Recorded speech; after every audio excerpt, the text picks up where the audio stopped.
আসসালামু আলাইকুম এভরিওয়ান, আপনারা সবাই কেমন আছেন? আশা করি ভালো আছেন।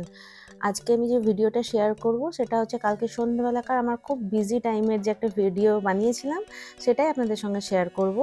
আর এর মধ্যে ছোটোখাটো কিছু টিপস আছে যেগুলো আপনাদের যদি ভালো লাগে তাহলে আপনারা আপনাদের কিচেনের কাজে ইউজ করতে পারেন। এখন দুপুর টাইম, কিছুদিন আগে আমি কিছু গ্লাস কন্টেনার অর্ডার করেছিলাম, সেগুলো এসেছিলো, সেটাই খুলে আমি এখন দেখছিলাম।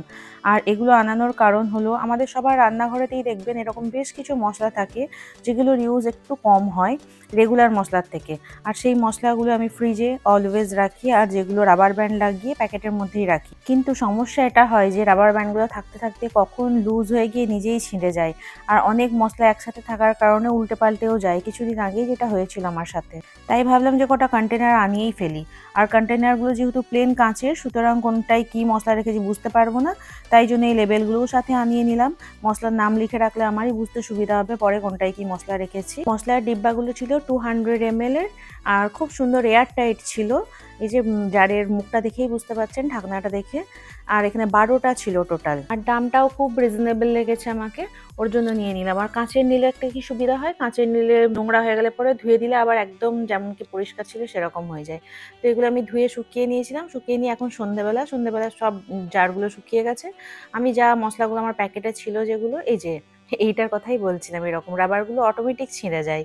তো আমি এখানে যতগুলো ছিল আমার মশলা বাকি, সেগুলো সব আমি ঢেলে নিলাম। অ্যাকচুয়ালি সাইজগুলো এত পারফেক্ট ছিল, আমার প্রচণ্ড পছন্দ হয়েছে। আর সাথে ওপরে গোল্ডেন ঢাকনাগুলো ছিল, দেখতে খুব লুক ক্রিয়েটিভ লাগছিল। আর তাছাড়া আমরা যেগুলো রেগুলার মশলা হয় না সেগুলো একটু যেহেতু কমই ইউজ করি, তো 200 ml কাফি ছিল। আর এখানে আমি লেবেলগুলোর গায়ে এবারে মশলাগুলোর নাম লিখে নিচ্ছি, যে মশলাগুলো আমি ঢেলেছি সেগুলোর নাম লিখে নিয়ে সব চিটিয়ে নেবো। আপনাদের যদি আমার এই মশলা রাখার এই পদ্ধতিটা পছন্দ হয়, তো আপনারাও নিজেদের কিচেনকে খুব সুন্দর করে অল্প দামের মধ্যে অর্গানাইজ করে সাজিয়ে রাখতে পারেন। এখানে আমি যে জারগুলোতে মশলা ভরে নিয়েছিলাম সেগুলোতে সব নাম লাগিয়ে লেবেল করে নিয়েছি, দিয়ে এখানে রেখে নিয়েছি। দেখুন কত সুন্দর লাগছে দেখতে। যাই হোক, যারা এই মুহূর্তে আমার ভিডিওটা দেখতে শুরু করেছেন তারা প্লিজ একটা লাইক দিয়ে ভিডিওটা কন্টিনিউ করবেন। আর যারা আজকে আমার চ্যানেলটা নতুন ভিজিট করছেন, যদি ভিডিওটা ভালো লেগে থাকে তাহলে প্লিজ চ্যানেলটা সাবস্ক্রাইব করে দেবেন। এবার মশলাগুলো অ্যারেঞ্জ করে সব রাখার পরে আমার আদা রসুন পেস্ট সব শেষ হয়ে গেছিলো, তো আমি একসঙ্গে অনেকটা মতন আদা রসুন আনিয়ে নিয়েছি। 1/2 কিলো আদা আর 1/2 কিলো রসুন আনিয়ে নিয়েছি। আর এখানে রসুনগুলো, এত রসুন তো একসঙ্গে ছিলে মানে পেস্ট করা পসিবল নয়, তো এখানে আমি একটা পদ্ধতিতে করছি যেটা আমি প্রায় করে থাকি। রসুনগুলোর ওপর থেকে খালি যে মোটা মোটা ছিলকাগুলো ছিল সেগুলো আমি ছিলে নিলাম, ছিলে নিয়ে এই যে এতটা হয়েছে। আর কিছুটা আমি তুলেও রেখে দিয়েছি, এগুলো ডালের ফোড়নে, তারপরে চাটনি বানাতে, আরও অনেক কাজে ইউজ হয়, ওর জন্য কিছুটা তুলে রেখে দিলাম। এটা তো পেস্ট করে দেবো। তো এর মধ্যে আমি গরম পানি একটু ভালো করে গরম করেছিলাম, পানিটা দিয়ে ঢাকনা দিয়ে ঢেকে রেখে দিলাম। ও এখন 1-1.5 ঘন্টা মতো ওখানে থাকবে। আর এখানে আদাগুলো ওপর অল্প অল্প ছিলেছি, গোটা আদা আমি ছিলি না। ভালো করে সব কুচি কুচি করে কেটে নিলাম, কেটে নিয়ে ভালো করে ধুয়ে নেবো আদাগুলো। মানে রসুনটাকে ভিজিয়ে রেখে দিয়েছি আর আদাটাকে কুচি কুচি করে কেটে রেখে দিলাম। একটু পরে আমি ওগুলোকে পেস্ট করব। আর এখানে আমার এখন মানে ডিনারের টাইম হয়ে গেছিলো, ওর জন্য আমি ঝটপট একটু ডিনার রেডি করছিলাম। একদম কুচি কুচি পাতলা পাতলা করে আলুগুলোকে কাটলাম, আর তার সঙ্গে পেঁয়াজ, টমেটো, ক্যাপসিকাম কুচি কুচি করলাম। এখানে ডিমের একটু ভুজিয়া বানাবো, ব্যাস ওটাই আজকের ডিনার। অলরেডি 9:30 বেজে গেছিলো ওইগুলো করতে করতেই।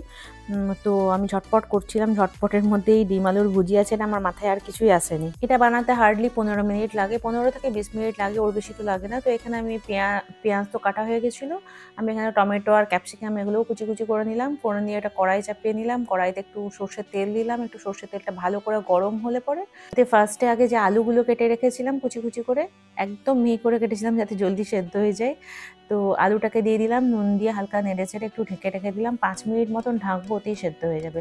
ততক্ষণে আমি এই সাইডে আর একটাও কাজ করতে স্টার্ট করে দিয়েছিলাম। অনেক দিন ধরে এটা আমি ভাবছিলাম যে আমি মাথায় দেওয়ার একটা তেল বানাই আমি সবসময়, যে তেলটা আমার শেষ হয়ে গেছিলো কিন্তু আমার বানানো হচ্ছিল না, কোনো কারণে হয়তো বানানো হচ্ছিল না। তো আজকে আমি ভেবেই রেখেছিলাম সব আজকে করছি, তো এটাও আজকে করবো। যাই হোক, তো নারকেল তেল নিয়ে নিয়েছিলাম, প্যারাশুটের নারকেল তেল। এটা আপনি সর্ষে তেল দিয়েও করতে পারেন, যদি সর্ষে তেল মাথায় দিতে আপনি স্বচ্ছন্দ বোধ করেন তাহলে। আর এদিকে ততক্ষণ আলুটা সেদ্ধ হয়ে এসেছিলো, তো আমি ফটাফট পেঁয়াজটা দিয়ে দিলাম, তারপর টমেটোটা আর ক্যাপসিকামটাও দিয়ে দিলাম, দিয়ে হালকা একটু নেড়ে চেড়ে 2-3 মিনিট মতো নেড়েছিলাম। তারপর অল্প একটু 1 চামচ মতো নুন দিয়েছিলাম, ছোট চামচের 1 চামচ। যেহেতু আলু ভাজার সময় আলুতেও নুন দিয়েছিলাম, তো যখন যেটা ঢালছি সেই পরিমাণে নুন দিচ্ছি। নুনটা সবারই নিজের নিজের স্বাদ অনুযায়ী। তারপর এখানে 4টে ডিমকে ফাটিয়ে রেখেছিলাম, একটু কাঁচা লঙ্কা, আবার ডিমের পরিমাণের মতন একটু অল্প করে নুনও দিলাম। দিয়ে ডিমটাকে ভালো করে ঘেঁটে নিলাম একটু। তারপর হালকা একটু ফ্রাই হয়ে আসলে ওতে একটু গোলমরিচ পাউডার অ্যাড করলাম, আর লাস্টে একটু ধনেপাতা কুচি দিয়ে এবার আরেকটু ভেজে নেবো, আরও 2-3 মিনিট মতন ভেজে নেবো, তাহলেই হয়ে যাবে ব্যাস ডিমের ভুজিয়া। আর এটা তো তখন বলাই হয়েছিল না, এতে আমি নারকেল তেলটার মধ্যে দুটো পেঁয়াজকে কুচি কুচি করে দিয়েছিলাম, আর 2 চামচ মতন মেথি দিয়েছিলাম। দিয়ে পেঁয়াজটা একদম ব্রাউন হয়ে আসবে, তখন তেলটাকে বন্ধ করে ঠান্ডা করার জন্য রেখে দেবো। দিয়ে এখানে আমাদের ডিনারও রেডি হয়ে গেছিলো, তো আমরা ডিনার করে নিলাম। একটু পেঁয়াজি, কাঁচা লঙ্কা, লেবু আর নুন দিয়ে মাখিয়ে নিয়েছিলাম, আর ডিমের ভুজিয়া, আর সাফিনকে বলেছিলাম রুটি নিয়ে আসতে, রুটি নিয়ে এসেছিলাম, আমরা ডিনার করে নিয়েছিলাম। ডিনার করতে করতে ততক্ষণ এই তেলটাও ঠান্ডা হয়ে গেছিলো। তেলটা ঠান্ডা হয়ে গেলে আমি একটা বড় ছাঁকনি নিয়ে তেলটাকে ভালো করে ঢেলে নিলাম একটা বাটিতে। তেলটা ছেঁকে নিয়ে ছাঁকনাটা বাটির উপরেই রেখে দিয়েছিলাম, কারণ কি বাটি মানে তখনও অনেকটা তেল টপকাবে, ততক্ষণে এক সাইডে রেখে দিয়েছিলাম। দিয়ে এখানে আমি যে আদা রসুনগুলো কেটে রেখেছিলাম, এবার ওটাকে পেস্ট করে নেবো। সেদিনকে আমার কাজ করতে অনেক লেট হয়ে গেছিলো, 11টা 11:30 মতন তো বেজেই গেছিলো। তারপর ধরুন শুটিং করলে এমনি একটু দেরি হয়, তো এখানে আমি আদা কুচিগুলো সব গ্রাইন্ডারের ভেতরে নিয়ে নিয়েছি, একসাথে সবটাই নিয়ে নিয়েছি। আর কিছুটা আদা আমি গোটা তুলেও রেখেছিলাম। আর সাথে আমি এখানে পানি দিয়ে পেস্ট করবো না, একদমই সর্ষের তেল নিয়েছি, বেশ অনেকটা মতন সর্ষের তেল নিয়েছি, দেখালাম আপনাদেরকে পরিমাণটা কতটা নিয়েছি। আর 2 চামচ মতন নুন দিলাম।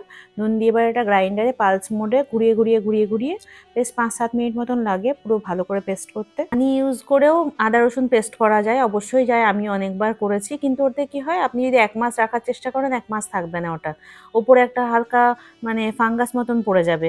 কিন্তু এটা যেহেতু আমি তেল আর নুন দিয়ে পেস্ট করি, তো ওর জন্য একদমই এতে ফাঙ্গাস পড়ার কোনো চান্সই নেই। এটা আপনি আরামসে 1 মাস অবধি রেখে দিতে পারেন। তো এরকম যখনই আমি করি তখন একটু বেশি করে নিই, যদি বা অনেকটা টাইম টেকিং ব্যাপারটা হয়ে যায়, কিন্তু 1 মাসের জন্য পুরো রিলিফ। আপনারাও এটা অ্যাপ্লাই করতে পারেন, 1 মাসের জন্য এইসব কাজ থেকে ছুটি পেয়ে যাবেন। তো এই ডিব্বাটা আমার পুরোটা ফুল হয়ে গেছিলো, অনেকটা বেঁচে গেছিলো, আবার এই একটা ছোটো টিফিন বক্সেও ভরে রাখলাম। এটাকে আগে ইউজ করে নেবো, আর ওটার ওপর দিয়ে একটু তেল দিয়ে রাখলাম, অবশ্যই খেয়াল করলেন আপনারা, তাকে ওপরটাতে কোনো ফাঙ্গাস পড়ার কোনো চান্স না পায়। এবার আমি এখানে রসুনগুলো যেহেতু অনেকক্ষণ আগে গরম পানিতে করে ডুবিয়ে রেখেছিলাম, তো রসুনগুলোর ওপরের খোলাগুলো একদম নরম হয়ে গেছে, হাতে করে একটু হালকা মসলে নেবো, তাকি খোলাগুলো উঠে চলে আসে। যতটা উঠেছে, বাকিটা আমি এমনি পেস্ট করে নেবো এর সঙ্গে, রসুনের সঙ্গে। কিচ্ছু বোঝা যায় না, বিলিভ করুন, এক ফোঁটা বোঝা যায় না। তো এতেও আমি সর্ষের তেল দিয়ে পেস্ট করবো, যদি বা পানি থেকেই তুললাম রসুনগুলো। এটা যদি ছাড়ানো যেত তাহলে আরেকটু ভালো হতো, কিন্তু এত রসুন আমার একার হাতে ছাড়ানো একটা অসম্ভব ব্যাপার হয়ে যায়, আর যার জন্য আমি মাঝে অনেক দিন আদা রসুন পেস্ট কেনা ইউজ করেছিলাম, কিন্তু আমার জন্য ওটা তো পোষায় না ঠিক করে। তো আমি এখানে আদা রসুনটা এটাই অ্যাপ্লাই করলাম, যে না, আমি আগে এটা করতাম, এটাই করব, একটু বেশি করে রাখবো, একদিন একটু টাইম লাগবে, ইটস ওকে। দেখুন এখানে রসুনটা দেখুন কত সুন্দর পেস্ট হয়েছে, কোনো যে আমি খোসা সমেত ভরেছিলাম কিছু বোঝা যায় না, কেন কি আমি ওপরের মোটা খোসাটা তো সরিয়ে দিয়েছি। তারপর এখানে এগুলোকে আমি কাঁচের জারের মধ্যে ভরে নিলাম। এমনি করে আপনারা একবার করে দেখবেন, অনেকটা টাইম সেভ হয়, অনেকটা। তো এখানে কাঁচের জারটা আমি যখন মার্বেলের স্ল্যাবের ওপর ঠুকছিলাম, ভুলে গেছিলাম যে আমি কাঁচের জার ঠুকছি। তারপর মনে পড়েছে যখন, আবার তলায় কাপড়টা দিলাম, দিয়ে ওপরে একটু তেল দিয়ে রেখে দিলাম। আর এখানে একটা জারে এটা ছিল না, তো এখানেও আর একটা জার নিলাম, আর মিক্সার গ্রাইন্ডারটা পুরো একদম চেঁচে পুচে ভরে। তারপর এখানে এই নারকেল তেলটা যেটা আমি বানিয়েছিলাম মাথায় দেওয়ার জন্য, সেটাকেও আমি ঠান্ডা হয়ে গেছিলো যেহেতু, তো এই কাঁচের জারের মধ্যে ভরে নিলাম। আপনাদের যদি আমার এই গোটা ভিডিওটার মধ্যে একটা আইডিয়াও পছন্দ হয়, তাহলে প্লিজ ভিডিওটা লাইক করে দেবেন। তাহলে আজকের ভিডিওটা আমি এখানেই শেষ করছি। ভালো থাকবেন, সুস্থ থাকবেন, আমাদের জন্য দোয়া করবেন। দেখা হয়ে যাবে নেক্সট কোনো ভিডিওতে। টেক কেয়ার, বাই বাই, আল্লাহ হাফিজ।